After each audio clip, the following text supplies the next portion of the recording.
Welcome back to my channel. This is GCSE Poetry with Dr. Jane. This is the 6th lesson. It's on Wilfred Owen, and it begins a series of lessons on World War I poetry. And we're going to look at exploring the war from different viewpoints.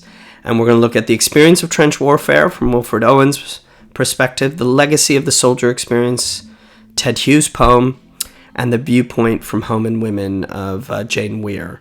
So what we're going to, again, practice is thinking about the big questions of the war, the big ideas at stake in these poems, as well as the very specific techniques on what it means to read a poem that we were reading for the first time, and then reading it more in depth to get more meaning, so that we get the what is the poem about, and then the how are the meanings presented and experienced by the reader. So let's begin. Oops. So here are 3 images that I want you to consider, and I'd like you to pause and consider the questions below. What is the father thinking? What does the poster want the viewer to think? How does the poster work to persuade the viewer? How does the poster in the middle pointing at the viewer engage them? And the one on the right, what values did the government appeal to in order to convince people to fight? So, just working through it. Daddy, what did you do in the Great War? A boy is playing soldiers on the ground, while the girl is seemingly reading a book, and the man looks guiltily at the viewer as if to say, I don't know if I did. I don't know if I actually participated. I hid away. I was lost. And what it's doing is, it's forcing the viewer to take the male viewer to take on the position of the father and to imagine the feeling of guilt, of what it means to not participate in the war. And this was to obligate, let's say, the viewer to think about getting involved. Similarly, Britain's Kipling Wants You, I think that's Kipling. No, not Kipling. Who is this? Oh, God. It's lost to me who this is. But Britain's Wants You, Join the Country's Army, God Save the King. This is a poster pointing directly at the implied male viewer and addressing them directly to be involved in the fight. And it's about your country and the king, and you are part of something called Britain. And the last one, your king and country need you. This is an appeal to you as a patriotic individual, again as a man, to join the army and to join until this fight is over. And these posters used imagery and words to imply those feelings in your mind. If we recall, there was a phrase in Tennyson's poem, Charge of the Light Brigade, "Theirs not to make reply, theirs not to reason why, theirs but to do and die." And the first poem of Wilfred Owen's we're going to look at uses this Latin phrase, dulce et decorum est pro patria mori, which is Latin for it is sweet and fitting to die for one's country. Could you just pause and write down what you think links this phrase from Tennyson and this Latin phrase? And do we agree with these ideas today? Okay, so what you're going to start to think about is these ideas of honor and not talking back and sacrifice that Tennyson celebrates are really, they animate a lot of people, but by the First World War, they start to become a little bit faded and I don't want to say ridiculous, but to some extent ridiculous. And this Latinate phrase, it's sweet and fitting to die for one's country, is something that Owen's going to mock and find ridiculous, because it isn't. You should be speaking back. You should be reasoning why. You shouldn't just simply give your body for war. And if you were giving it for a war, hopefully it'd be a war that's just. And whatever else you may think about the First World War, and you should think about the First World War, because we're going to look at it from multiple viewpoints in these next lessons. You should think about why the war was fought, and if you don't know, I'd like you to pause and go find out what actually caused the war, and was it what we would call a just war? Did England were they required to go to war? Did soldiers want to die for their country? I mean, some did, some didn't. If the war was not just or not perceived as just, how might it make soldiers feel? I would like you to pause and go find out something about the war and then come back and answer these questions in your books, because it's going to help you. Again, some of the contextual knowledge that we get does help us, does help give us a way into the poem. Reading a poem is itself a different exercise, but I think you should know these things. So if you could pause and look those up. Okay, so hopefully you have some idea about what a soldier or different soldiers might have thought. And you shouldn't think of it as a homogenous experience. Some soldiers thought it was for king and country, and it was an absolutely just war against the Germans, and there were others who felt otherwise. One major change that happened with this war is technology. So here's another set of information I'd like you to look up. I'd like you to pause and find out about tanks, aerial bombing, trench warfare, and chemical weapons, specifically gas. If you could go and press pause and look something up about each of those technologies and just write one sentence about what you've learned, that'll once again help you to get into this poem. Okay, so you hopefully have some idea about the beginnings of the First World War and the different feelings of its justness or unjustness, and the technology and how it changed the way war was fought. This is a famous painting from the First World War. Based on this painting, and I'd like you to predict what Owen's poem is going to depict. Okay, so if you could just look there carefully, you'll notice that we have a line of men painted quite realistically. It looks like it is sunset or approaching sunset. The men are going home to rest, it looks like to me. On the floor, in the foreground, we see numerous injured soldiers. The men have been injured in a way that has affected their eyes, so that they have to rest their hands on, rest a hand on the shoulder of the person in front of them. There's an intense sense of horror, but camaraderie. In the background, we also see another lineup to suggest that there are many of these kind of processions of blinded men being cared for and led. The one in the background, a man seems to be wearing white who's guiding them, so almost some religious significance or something. The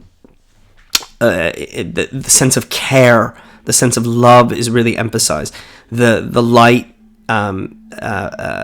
accentuates their suffering, their sacrifice, and their stoicism. I don't see agony. I don't see complaint. I see a sense of duty when I look at this painting. So here are some lines from the poem. This is one way.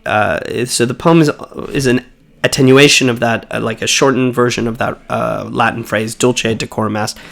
Here are some lines I just want you to stop and pause and look at and think about and predict what kind of language and words dominate this poem. Okay? So if you pause here and just take a look at those words and predict and note what can you make of this language. Okay, so you've thought about the origin of the war, you've thought about technology, you've looked at the beginnings of the poem. We are now going to read the poem in full together, and I'm going to want you to please annotate it with me, but I'd like you to pause and try and read the poem on your own before you read it with me, if you can. Okay, so this is the poem. We're on page 28. This famous poem by Wilfred Owen, Dulce et decorum est. Let me just pull this down so we get a closer vision of it. Bent double, like old beggars under sacks, knock-kneed, coughing like hags, we cursed through sludge, till on the haunting flares we turned our backs, and towards our distant rest began to trudge. Men marched to sleep. Many had lost their boots, but limped on, bloodshot. All went lame, all blind, drunk with fatigue, deaf even to the hoots of gas shells dropping softly behind. So the imagery, old beggars, coughing like hags. We have age, horrific imagery, decay and age haunting flares, the trudge that we have to do. They're marching in their sleep. They limped without boots, suffering, pain. There's nothing valiant. There's nothing heroic in what they're doing. It's all suffering and suffering. All went lame, all blind, drunk with fatigue. Not drunk on alcohol, but drunk on tiredness. Deaf even to the hoots of gas shells dropping softly behind. So here we get the falling gas shells. So one of the technical innovations of the war, of course, was the development of chemical warfare employed by both sides. Initially by the Germans, and then by the British as well. Gas, quick, boys. An ecstasy of fumbling. What an amazing phrase. I just love that phrase. Ecstasy is passion or intensity. It's really high poeticism there. Fitting the clumsy helmets just in time, but someone was still yelling out and stumbling and floundering like a man in fire or lime. Dim through the misty panes and thick green light, as under the green sea I saw him drowning. So to drown in smoke, to choke, to be on fire in your breath, in your lungs, it's just utter horrific imagery. Because you're scrambling to protect yourself, but if you're late, you're stumbling, fumbling, floundering, and then you start drowning. In all my dreams before my helpless sight, he plunges at me, guttering, choking, drowning. Here we get the trauma, memory, almost a ghost of this person dying and not getting there.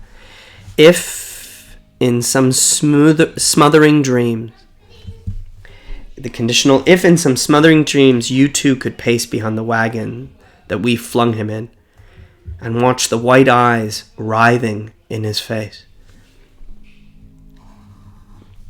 So now we're going to get an image that he's sharing this, and he's saying, if we could be there. Image is horrific again. His hanging face like a devil sick of sin. If you could hear at every jolt the blood come gargling from the froth-corrupted lungs, obscene as cancer, bitter as the cut of vile, incurable sores on innocent tongues. Whoa. So see, hear, just horror. If you could do that, you would not tell with such high zest to children ardent for some desperate glory that old lie, dulce et decorum est pro patria mori. Now this rather stale Latin phrase is indicative, maybe it's done on purpose, that it is in fact a lie. It is a lie. I like the word dulce because it reminds me of Italian dulce, something sweet. It is a lie to say that it is right and proper to die for your country, because had you seen this brutality, had you heard the way the gas caused the man to drown in his own in himself, in the gas, in his lungs filling with water, and to drown in that way, there is no way that you could defend that in any sense. Okay? So what I'd like you to do now is notice the imagery, the tone, the anger and the mockery, the disgust and horror, the mockery of that Latin phrase, that contrast with Tennyson, where it isn't a duty to die for your country. What is Owen thinking and feeling about the war? And what does he show? How does he show? What is he thinking? How does he show them? If you could press pause on this video and spend 5 minutes and just go through that poem on your own and to respond in prose, what is your first response? You should be trying to get evidence to inform, but really what you're trying to do is feel, what is it that you're reading? What does it make you think of? Okay, so you've read Wilfred Owen's, probably his most famous poem, encountering this gas attack in the First World War. You've looked at his use of mockery, his language. Now let's move on to another of his poems. Let's start with this.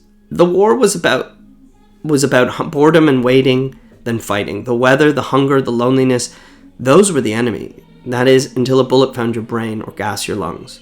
Boredom and the fear of death. We had two modes. This is a quote from someone from the First World War. How do the two images above reflect and complicate the narrative that I've just listed? What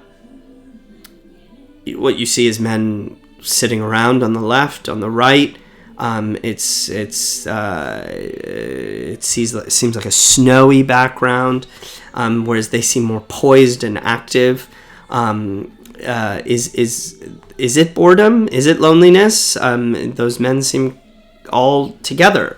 But what are they fighting? Well, this is something about trench warfare and how it led to men to a lot of waiting around. Two lines separated by a no man's land. And what a lot of the soldiers, and what this next poem is going to look at, is how the weather actually becomes more of an enemy than the enemy, and that boredom and nothingness seems to dominate. How do these images help support that idea?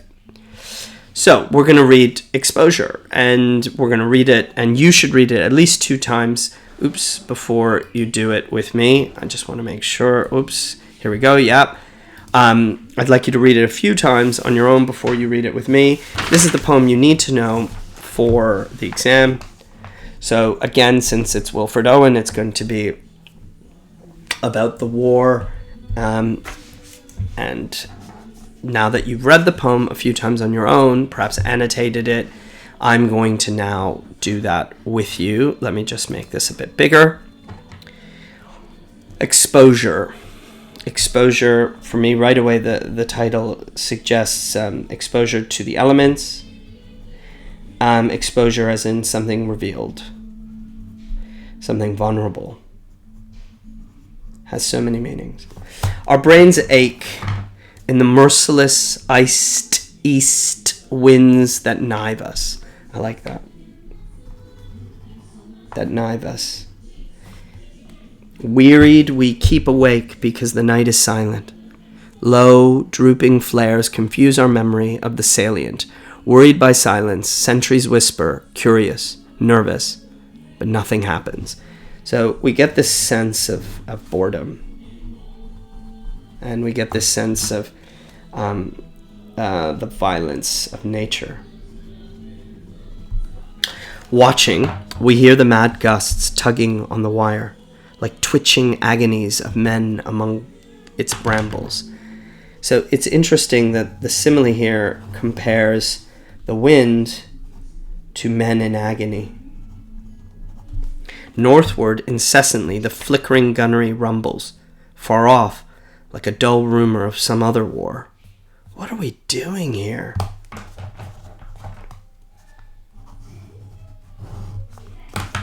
The poignant misery of dawn begins to grow. The poignant misery.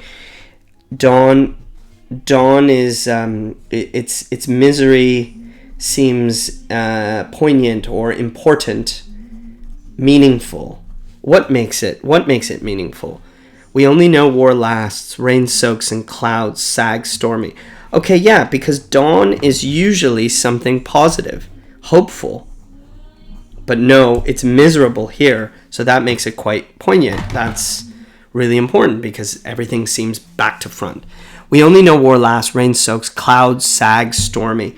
Dawn, massing the east, her melancholy army, attacks once more in ranks on shimmering ranks of gray. But nothing happens. So we get that repetition. So now nature has an army itself. And it's an army of sadness, boredom, grayness. Sudden successive flights of bullets streak the silence, less deadly than the air that shudders black with snow. So nature is more deadly than the actual bullets. Sidelong flowing flakes that flock, pause and renew. We watch them wandering up and down the wind's nonchalance, but nothing happens. Pale flakes. I think that the imagery is beautiful despite the pain of it and the banality of it. Pale flakes with fingering stealth come feeling for our faces. We cringe in holes, back on forgotten dreams, and stare, snow-dazed, deep into grassier ditches. So we drowse, sun-dozed, littered with blossoms, tricking where the blackbird fusses. Is it that we are dying? Is this the end?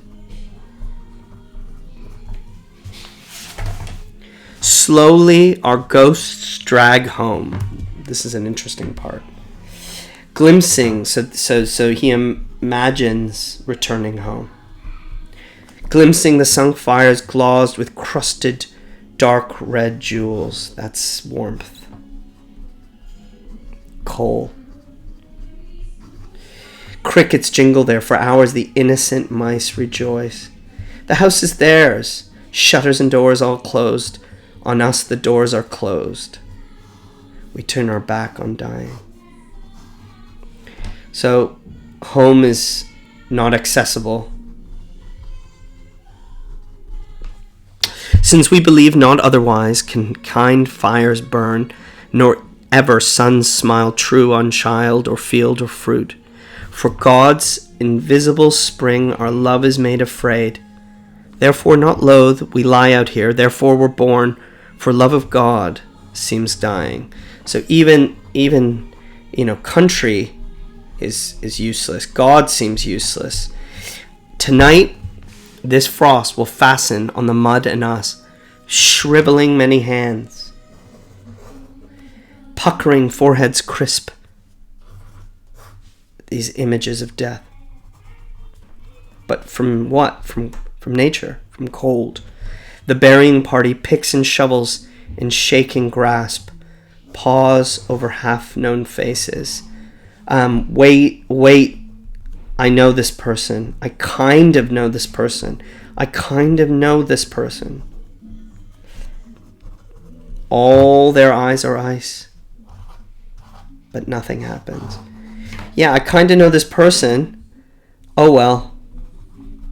It's meaningless. It's nothing.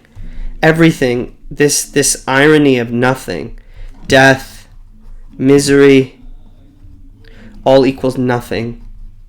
People dying, seemingly for no reason, is nothing. And here, again, what Wilfred Owen does is he just expresses his rage, his anger, his sadness at everything that's going on. And really, even though this is a poem about the First World War and about conflict, because this whole set of poems in this unit are power and conflict, really it's nature here that's the most brutal. Whereas, the government, the lies of the war are so present in Dulce et Decorum Est. Here it's beyond that. It's the meaningless of the war, and that nature itself is worse, and death is inevitable and a banality. What I want you to think about now towards your own creative writing is, how does the writer emphasize the brutality of the weather? Why does he compare boredom of the war and the brutality of the cold? What is this stanza about going home? Could you look closer at that? And when burying the dead, how does the speaker interact with death? On the writer, just some of the main quotes I'd want you to think about. In answering that, you could that's a way of scaffolding your journal response, which is a personal response to the ideas in the poem, ideas that come up for you. Obviously, we can't be discussing, but if you're thinking and writing and annotating, hopefully some ideas came up and you can write to yourself, and you can use the evidence and already start to think about analysis of language and spend a little bit of time doing that. Here's an example from mine. So it's on page 31 in the booklet itself. Let me just bring that up. So here it is on page 31. If you want to look at mine, Owen, as in Owen's other war poem, he focuses the brutal and negative images of war. What remains unusual here is the boredom of war, and nature is more brutal than war. War is boredom, war is nothing. When bullets do come, they seem to still be meaningless. I like the part of the poem where the ghosts visit their home. The speaker misses his empty house and craves the simple life of nothing happening, as opposed to the supposedly excited nothing that's happening at the front. The image of death that emerges at the end of the poem are simple but extreme, exemplify the loss and fear and anger of Owen's poem. What I'm not doing here is traditional Pee-wee, language analysis, squeezing meaning. I'm just trying to respond to the poem in a personal way and use evidence to inform that response. From there, I'd like you to start to think about how could you transform this poem into a letter? If you could turn this poem into a letter from Wilfred Owen to someone at home, what I would want you to do is to think about things like the questions I asked before. So if I go back to my booklet here on page 32, some of the questions I'd want you to consider and some of the lines I'd like you to think about are here. And the success criteria that I want you to consider are using lines and imagery from the poem. Can you give details of the harsh weather, boredom, death, and you could include gas. So this is mine. Nothing happens at the front. Dear Tom, nothing happens at the front. We twitch in the wind in agony like men caught in brambles. It is the east and the war is the wind. The knives of wind find ways into our skin, but nothing happens here. The only war I know is the dawn massing her melancholy army. It's another day of darkness. No pink to awaken our souls. The pale flakes have invaded our trench and slice up our faces. Nothing happens. When I remember that that my ghost can be dragged home, I think of the ruby red fires warming my fingertips, all the innocent mice scrambling for cheese. No one cares for ghosts or carcasses. Nothing's happening here. But surely God has a plan. His invincible spring shall melt this ice. It is for his love that I am truly afraid. But there is no God here, Tom. Nothing happens. I went out with a burying party this morning. My hands almost shook the shovel. But then I thought better. Tom, I almost knew your face. You're forgotten. Almost half remembered. I wanted to say something, but then I remembered. Nothing happens. Sincerely, Wilfred. So in my version, I have him writing a letter to the guy that he buries. But in your version, you can do whatever you want, but try to transform the lines of the poem into a letter to kind of capture that feeling of hopelessness that Wilfred Owen captures so well in this poem. Okay, here. So if you could press pause, take some notes. You can, of course, look at the exemplar in the booklet. That's going to be your major piece of work for this, is to transform this poem into a letter and spend some time on that. I would spend at least 15 minutes. Again, if you want to approach excellence, what you're trying to do is read the poem carefully, brainstorm, plan, write a draft, edit it, and do a second draft. That's how you're really going to understand what you're up to when you're reading poems creatively. Okay, so what we've done today is started to look at the one vision of the war. That's Wilfred Owen's. In the next lesson, we're going to look at some other different viewpoints of the war. You've looked at some of Wilfred Owen's poems. You've looked at the contrast of tone in the response to war from Tennyson to Owen. So some of the things I want to stretch and get you to think of. Can you notice anything about Owen's style and themes based on these two poems? Of course, to answer that in a more deep way, you should read more of Wilfred Owen's poetry, at least one other poem. How did different poets respond to the war? They didn't all respond like Wilfred Owen, and you should know that, and you should think about that. And how does the fact that you know some context about the war change the meaning? Just like with Tennyson's poem, what, if anything, does context give us? At the end of this video, I'm going to give you a link to my channel where I do some more deeper annotation of exposure, because exposure is the poem you need to know for the exam. But of course, what you're working on is your own reading and responses to poetry, your own ability to approach any poem and be able to read it 3 times, to break it into parts, to try and take a guess, an educated guess at what it's saying and how that meaning is made, and to extract evidence that you think is important.